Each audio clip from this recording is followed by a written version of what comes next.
Problema de corriente continua. Muy sencillo. Dice dos baterías de FEM1 igual 12 voltios y FEM2 24 voltios respectivamente están conectadas a los resistores que se muestran. Aquí nos dan los valores de la resistencia de esos resistores.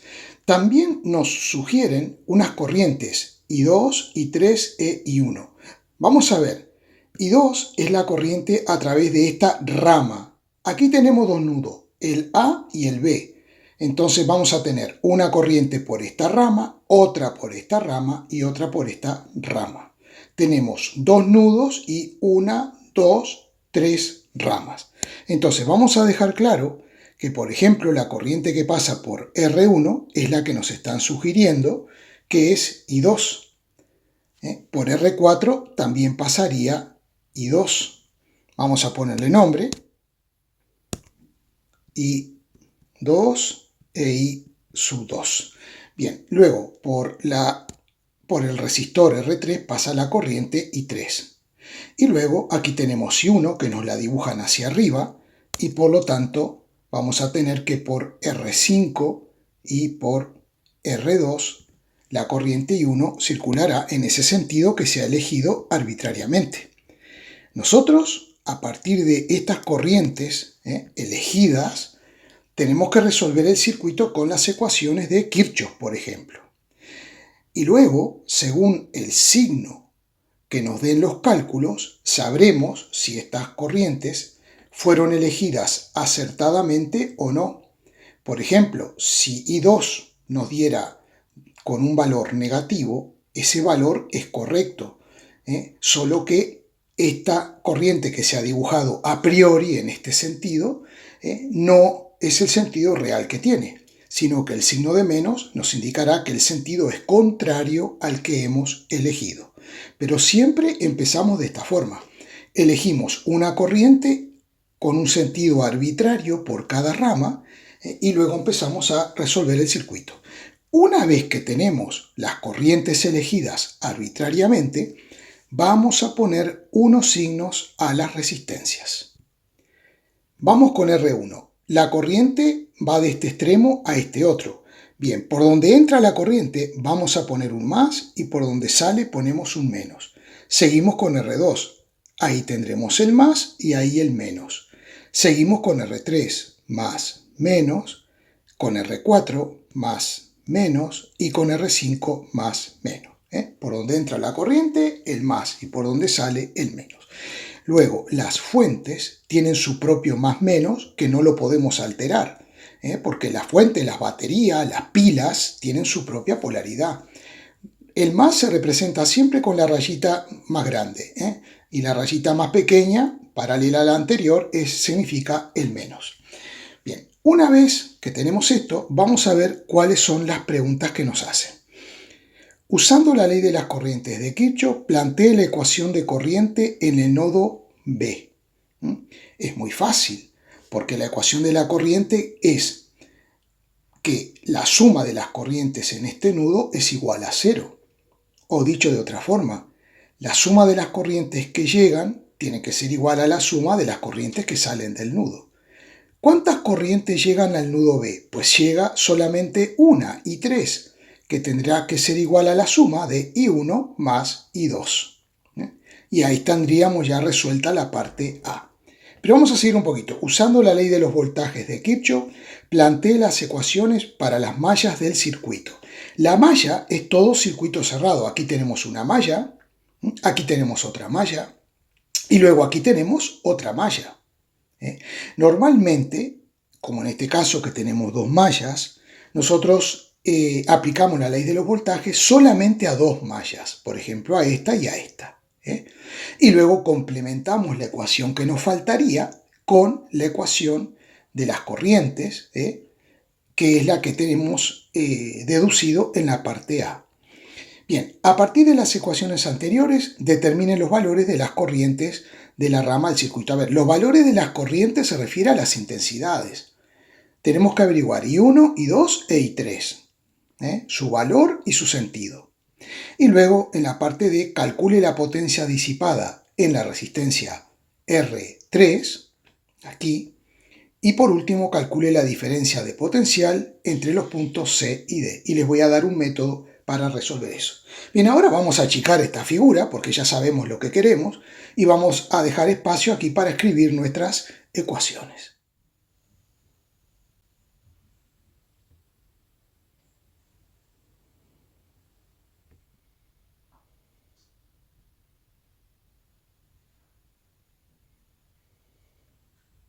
Primeramente vamos a contestar la parte A.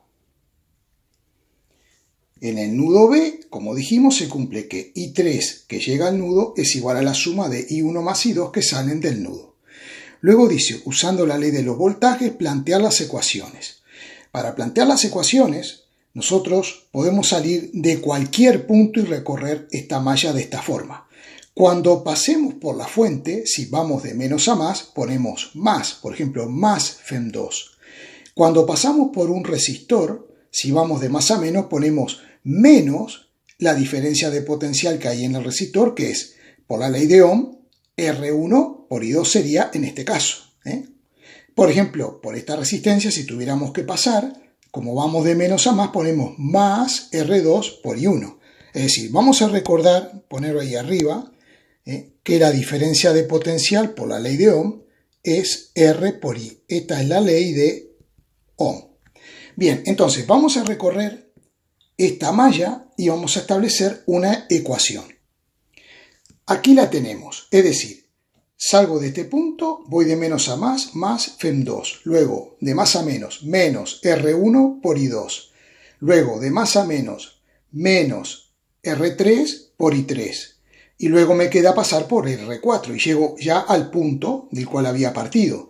Entonces pongo menos R4 por I2 e igualo a 0 porque he llegado al punto del cual he partido. La segunda ecuación que aparece aquí la obtuve saliendo del punto A, recorriendo este circuito y volviendo al punto A. Si paso por R2 de menos a más, pongo más R2 por I1. Luego por la fuente de más a menos, entonces pongo menos FEM1.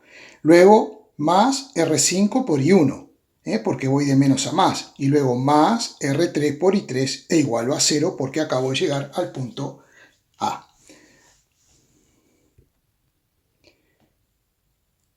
En la primera ecuación sustituyo los valores, pero para eliminar una incógnita sustituyo I3 por I1 más I2. Igualo a 0, agrupo términos y finalmente me va a quedar esta expresión. Lo que hago es el término independiente, el 24, lo paso para el otro lado, que en este caso me queda como menos 24. En la segunda ecuación sustituyo los valores y donde aparece I3 también pongo nuevamente I1 más I2. Hago las cuentitas y me queda esto. Ahora tengo dos ecuaciones. Tengo esta ecuación y esta que, como vemos, tiene solamente dos incógnitas. Entonces tengo un sistema de dos ecuaciones con dos incógnitas que lo podré resolver. Este es el sistema de ecuaciones. Podemos despejar I1, por ejemplo, de esta ecuación o de esta. Si la despejamos de aquí, sustituimos su igual aquí en esta. O despejar aquí I1 y sustituir su igual en esta. O bien hacerlo con I2. Es lo mismo, no importa. Método de sustitución. Por ejemplo, de la ecuación esta, de la ecuación 1, me va a quedar que si despejamos I sub 1, esto va a ser igual a menos 24 más 38 por I2 dividido menos 6. Vamos a ponerlo por aquí. I1 es igual a menos 24 más 38 por I2 dividido menos 6. Y vamos a sustituirla I1 en esta ecuación a ver cómo nos queda. Nos queda de esta forma. Vemos que tenemos una sola incógnita que es I2. Así que haciendo operaciones podremos calcular el valor de I2. Aplicamos la distributiva. 54 por menos 24 nos da menos 1296. 54 por 38 nos da esta cantidad, todo dividido menos 6, más 6 por I2 igual a 12. Y nos queda, haciendo operaciones, nos queda esta ecuación que tenemos aquí. Así que ahora podremos despejar I2, agrupando términos y despejando simplemente. I2 nos queda igual a 0,61 amperes. Quiere decir que como nos dio positiva, el sentido en el cual se había elegido al principio es correcto. Vamos a anotarla por ahí arriba, el valor de I2, 0,61 amperes. Y ahora, como tengo el valor de I2, puedo venir aquí y calcular I1, que me quedará menos 24 más 38 por I2, que nos dio 0,61, dividido menos 6, nos da también positiva. Quiere decir que I1, en esta rama que va de B a A, ha sido elegida correctamente. Vamos a poner aquí el valor de I1, que es 0,14 amperes. Y recordemos que I3, que lo tenemos ahí, es la suma de I1 más I2. Aquí tenemos el valor de I3, también positiva. Quiere decir que afortunadamente fue elegida, el sentido fue elegido correctamente, 0,75 amperes. En la parte D nos dice calcular la potencia disipada en la resistencia R3. Bueno, la potencia disipada en la resistencia R3 la podemos calcular como la intensidad al cuadrado por R. ¿Qué R? R3. ¿Y la intensidad cuál es? La que pasa por R3, que es I3.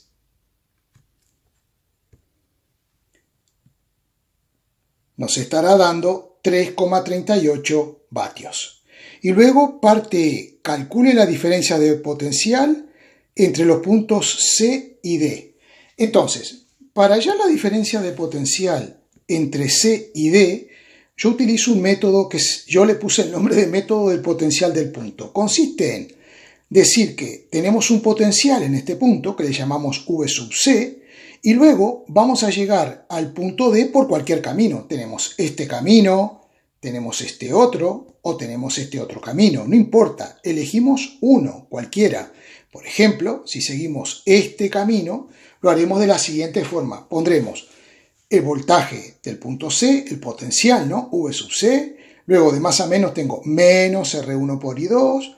Luego paso por aquí, tengo más R2 por I1. Luego tengo menos FEM1. Y llego al potencial del punto D. Vean cómo es la ecuación que nos quedará. Partimos del punto C y pongo potencial del punto C, le llamo V sub C. Luego voy de más a menos. Menos R1 por I2. R1 vale 8 por I2 que vale 0,61. Luego de menos a más, R2 por I1. 12 por I1 que es 0,14. Luego paso por la fuente, menos los 12 volts. ¿Y a dónde llego? Al punto D. Entonces igualo a V sub D. Ahora lo que tengo que hacer es V sub D pasarlo para este lado, con lo cual me queda lo que pide la letra, que es VC menos V sub D, y luego todo esto operar y pasarlo para el otro lado. Y finalmente, esto es lo que me queda. VC menos V sub D. Todas estas operaciones me dieron menos 15,2 al transponerlo, más 15,2 voltios. Bueno, espero que se haya entendido. Las leyes de Kirchhoff son muy útiles y muy fáciles para resolver problemas tanto de continua como de corriente alterna también. Muchas gracias.